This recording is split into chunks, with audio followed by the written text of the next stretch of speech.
Our message this morning is based on the idea of omnipresence. We have called it standing on holy ground.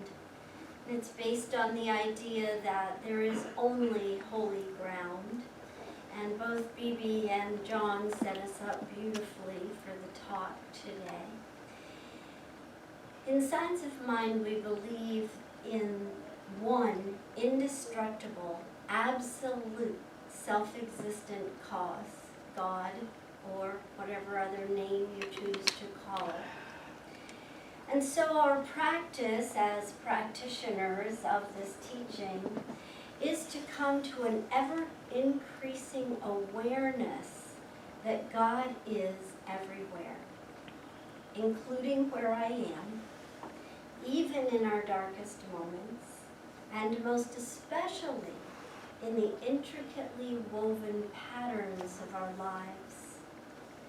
There's a story about a university professor who invited a group of his former students to his home, and each of these people was well established with their career, and he stood back and he listened as they visited and shared what they were now doing and what they were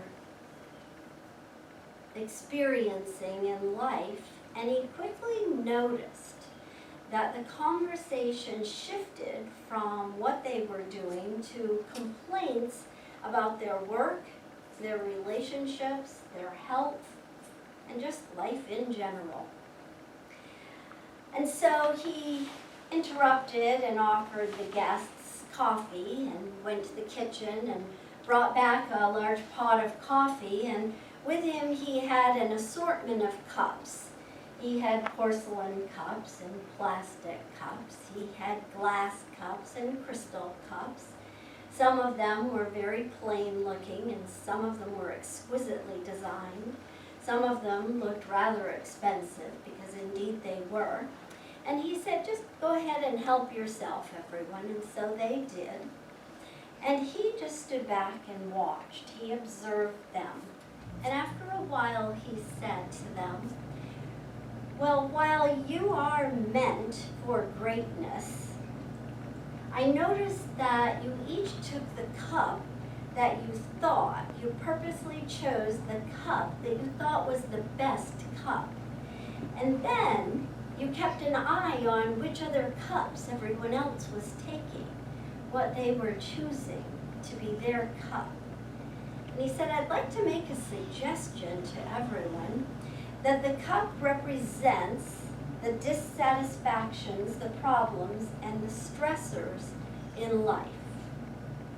What you really wanted was the coffee, not the cup. The focus was on the cup.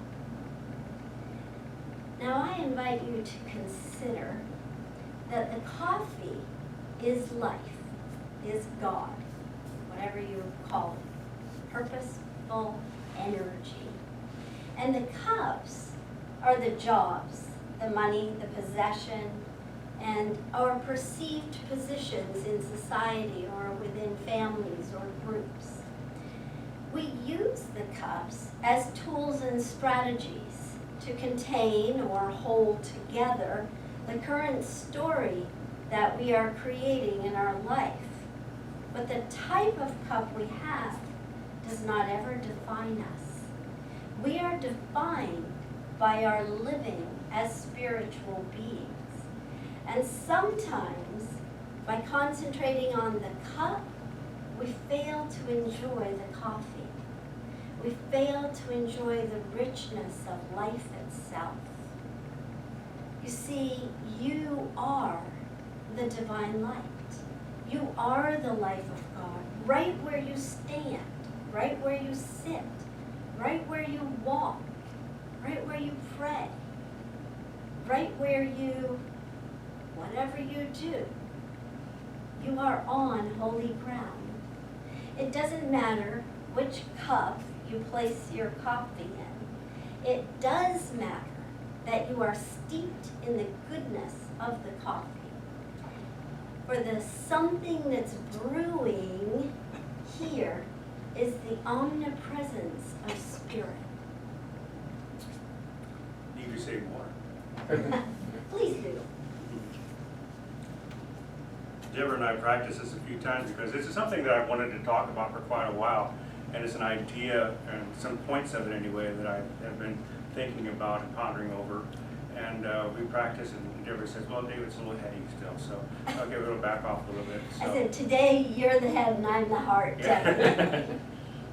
Well, that's interesting. Oh. Catherine just turned the lights on. Oh. Oh, right, The one. right, All right. Oh, goodness. Here he Left? There you go. Oh, there we go. Back. Didn't even need me. Where were you when the We're lights glad went you're on? relaxed, though. On holy ground, right? So when Moses met God as a burning bush on the mountain, God said to Moses, take your shoes off your feet, for the place whereon you stand is holy ground. And I believe that's exactly what God sounded like. Oh, I think God sounds like this. And she probably did. Does. Does, yes. Removing the shoes as a custom signifies putting off the earthly or profane when approaching the holy. As the Old Testament priests used to do when they entered the sanctuary, they would take off their shoes and go in barefooted. It also represents removing all obstructions between the individual self and the higher self. That individualized self of who we find ourselves in as human form and our true, universal, holy self. There is nothing between us and God in reality. Whether we're wearing a shoes or hat or anything else, there is nothing between us and all that is. Because whatever would seem to be an obstructive element is actually of God as well, if God is all it is. God, as the burning bush, asked Moses to lead his people, the Israelites, out of Egypt. And Moses, not believing the people would take him seriously, because after all, he was getting his directions from a burning bush, asked God who he should tell the Israelites told him to do this. And God said unto Moses, I am that I am. And he said, thus shalt thou say unto the children of Israel, I am hath sent me unto you.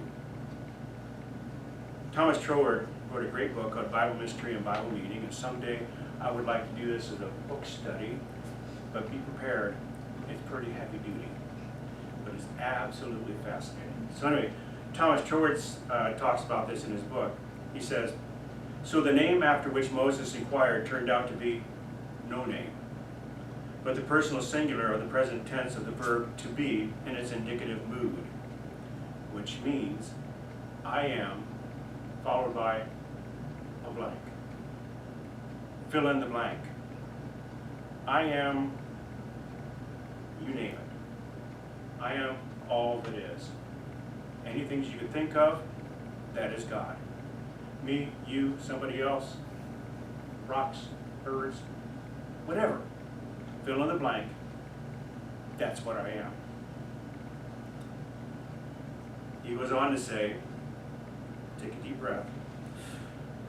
It is the announcements of being in the absolute, in that first originating plane of pure spirit where, because the material does not exist, there can be no extension in space, and consequently, no sequence in time, and where, therefore, the only possible mode of being is the consciousness of self-existence without limitation either of space or time, the realization of the universal here and the everlasting now, the concentration of the all into the point and the extension of the point into the all. That's true. That's true. That's Troward. And I'll let you know, that is one sentence. That's true. So you're the point and the all. Yeah. Yeah, so it's the idea that God is all that is, and because God expands into all the entire universe, God is equally present in each space and every time. So he says it a little more clearly in this quote.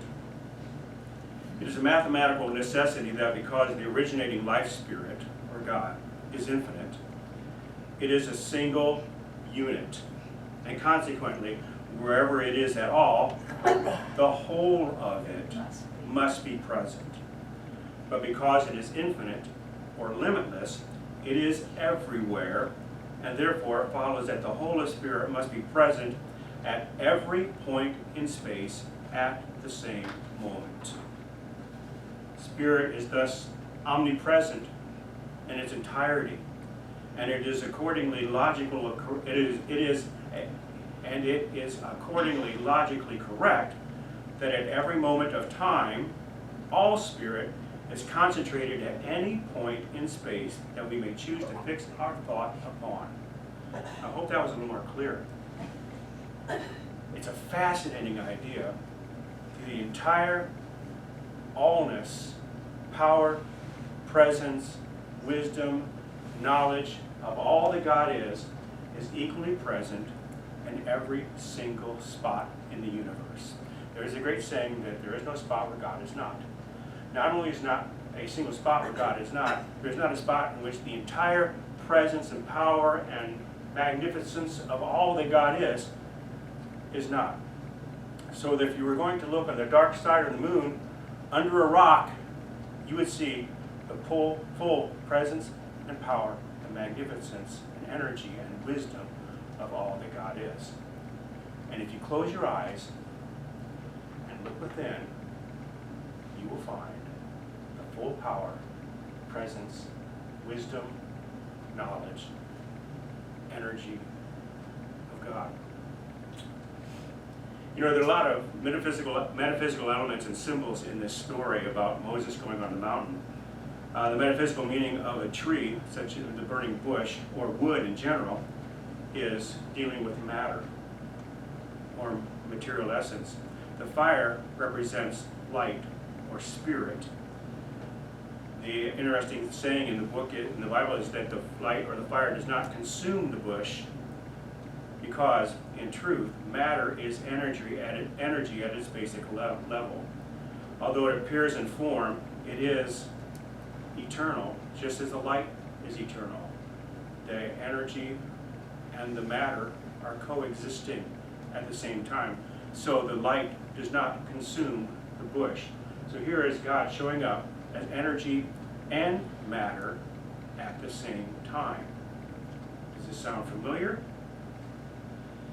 The symbolism of wood from the tree of knowledge of good and evil in the book of Genesis, in the Garden of Eden, to the burning bush that Moses is having a conversation with, to Jesus' life as a carpenter, to the cross on which he was hung at the end, is one of impermanence of matter within the infinity of spirit. That which is matter, that which is material, is temporal. That which is of spirit is eternal. But both of them are of universal energy at the same time. Some are just held in form because of consciousness. All that appears solid matter, even the earth upon which we stand, at its core, is nothing but universal energy. It doesn't matter if you're standing on this concrete floor, or on the asphalt, or on a rock in the mountains, or on the compacted sand on the beach. All of it is universal energy at its elemental core, at its atomic level. There's also an interesting idea that the serpent is quite often associated with the trees, such as in the story of the Garden of Eden, the tree of knowledge of good and evil. There's a serpent there that is coaxing them to eat of the fruit, the apple. It's not actually asking them to eat of the seed, because the seed is a cause, but the actual fruit, the apple, is form. And it's telling Adam and Eve, who are still in their pure spiritual state, to experience and find nurturing in the fruit, which is form. As soon as they do that, they find that apples are something that can sustain them, and so they believe then that also physical form can sustain them, which is not a spiritual concept. That is why they're kicked out of the Garden of Eden, because they're no longer pure spiritual beings. Now they are physical and spiritual at the same way. which, by the way, is exactly what God showed up as on the mountain, physical and spiritual. Are you following me to this point here? Because this is where it gets really interesting. They are both spiritual and physical beings. Every spot in which you step your foot and stand is holy ground, because it is God expressing as the ground. So the serpent is the idea of eternality and rebirth happening within that which is physical. You know that symbol in medicine, caduceus, the stem with the two snakes swirling around it. It's a symbol with a short staff intertwined by serpents. And those two serpents represent longevity and immortality within our physicality. Moses, coming from an Egyptian background, would have understood the importance of these symbols. And when he told God he didn't think that Pharaoh was going to let him take the people, God told him, just take your wooden staff, throw it on the ground, and it will turn into a serpent. When you pick up that serpent, it will suddenly turn back into your staff, and you can lift it up, and the Pharaoh will know. In early Egyptian religion, the idea of eternality is really important. That's why they built the pyramids and put the kings in there with all their stuff so they could come back and to experience it again another time. They also knew this phrase called Nuk Hu Nuk. It's a very common phrase in Egyptian religion, and it means I am that I am.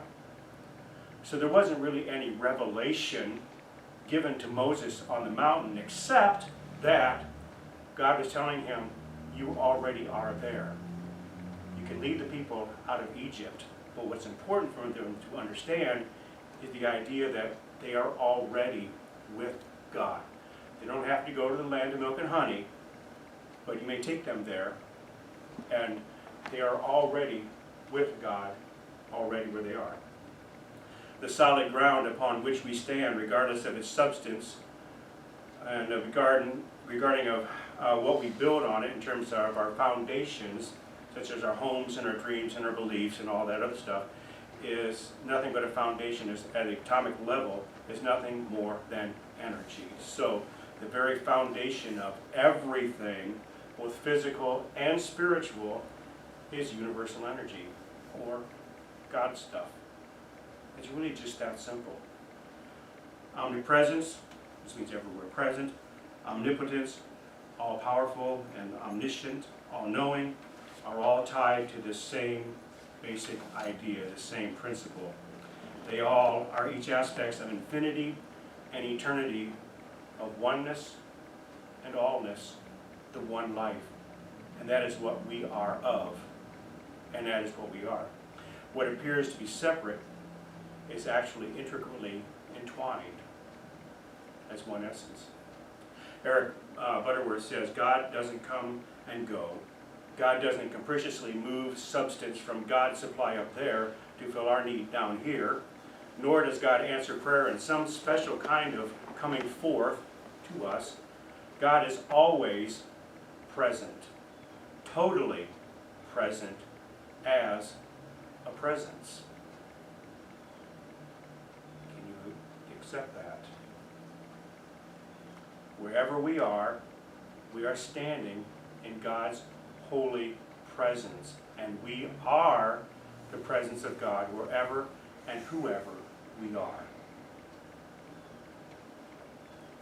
Yeah, that is a lot of connections to make, and some probably different ones speak to different ones of us, and toward is kind of some heady reading. Ernest Holmes, I think, is also, but he also does clarify things in a beautiful way. So what we're saying is this, from Ernest Holmes' words: the highest realization we can have is the recognition of the omnipresence of spirit. Those are some bold words that he states there. And they're really, really important and relevant for us in life. Because if we can take those words and realize them, life is just so much more joyful.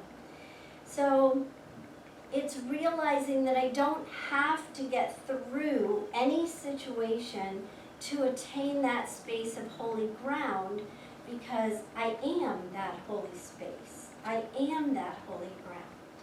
It's not on the other side of my present situation. It's right here.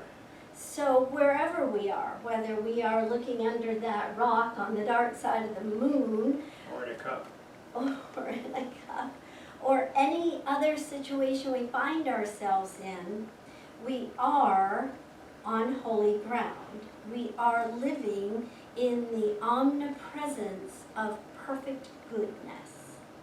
So that mindset that he gives us to recognize omnipresence will set, he goes on to say, will set greater possibilities in motion and automatically provide us a better concept of life. So he's talking about the idea that there are greater possibilities for each situation we find ourselves in than we read today, possibly imagine. And I like to think that our imagination is so great that if we free it on that unlimited field of possibilities, we absolutely will imagine that one, because we're guided, directed, magnetized toward that when we're steeped in that omnipresence of God. And Holmes calls it automatic because it's the way life works. So if we're thinking that way, we're attracting that way, and if we're not, we're not. It's the law. It is the law. It's the simple act of knowing and accepting Spirit as fully present right here where we are. And something within us opens up when we do that. We just feel ourselves opening up. And suddenly there's a knowing that all things are possible. And we open up to those previously undiscovered ideas for any, all, and each situation that we are presently experiencing. He goes on to say this: consequently, those people who have had the greatest sense of the divine presence, whatever it has been, coupled with the definite knowledge of the universal law of mind, have had the greatest power over the law. This was the secret of the power of Jesus. So what he's saying there is that to know the omnipresence of Spirit operating as the law of mind provides each one of us a blueprint for living and for using our power for good. So you may be David, who thinks in your head with these great ideas that relate to your life about a servant or a burning bush or a tree or a piece of wood or a rock behind the dark side of the moon. Or you may be a Deborah that just goes, oh, it's all good, let's just feel the love. And neither way is right or wrong. They're both perfectly you. And you may fit somewhere in between the spectrum of the two. And that's perfectly okay also. But no one and nothing comes between us. So it's, except God, all it is. Leave space. Yeah. Space where there is none. So, since Spirit is omnipresent, it doesn't matter where we are to make a demonstration of its power. You can be right here in this room, and you can be praying for someone in another country or a family member in another city. And if the one is receptive to the harmony of the belief of good, it externalizes for him or her, and it is provable. I love what Nona Brooks says. She says, we are awakening to the immediacy of God. Awakening to the immediacy of God. Awakening ourselves to this omnipresence, realizing no matter what's going on, it is good. it is God. And so she goes on to say how easy it is to notice it in the mighty systems of the universe, and how difficult it may be to recognize it in the tiny flower, to see God in the tiny flower. And again, that may be you, and that's fine and that's good. It's Nona Brooks. But that's not it for me. For me, I tend to think the easiest to see God in is what we perceive as the beautiful or the good.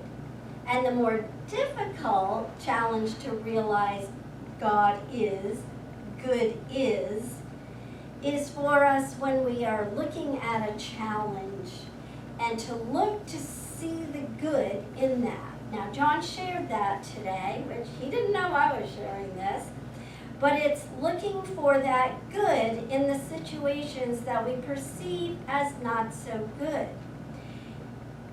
So what I have found works for me is asking myself the question, whenever I catch myself with that kind of thinking, if I believe there is only good, and I do, then if there is good here, what is that good? What is the good here in this situation? And I can promise you that my experiences with that have always led to seeing the good. And the first time I did it, I suppose, was such a powerful experience. It was the darkest night of my soul, and I was like, surely nothing can be good about this situation. But lo and behold, I found something.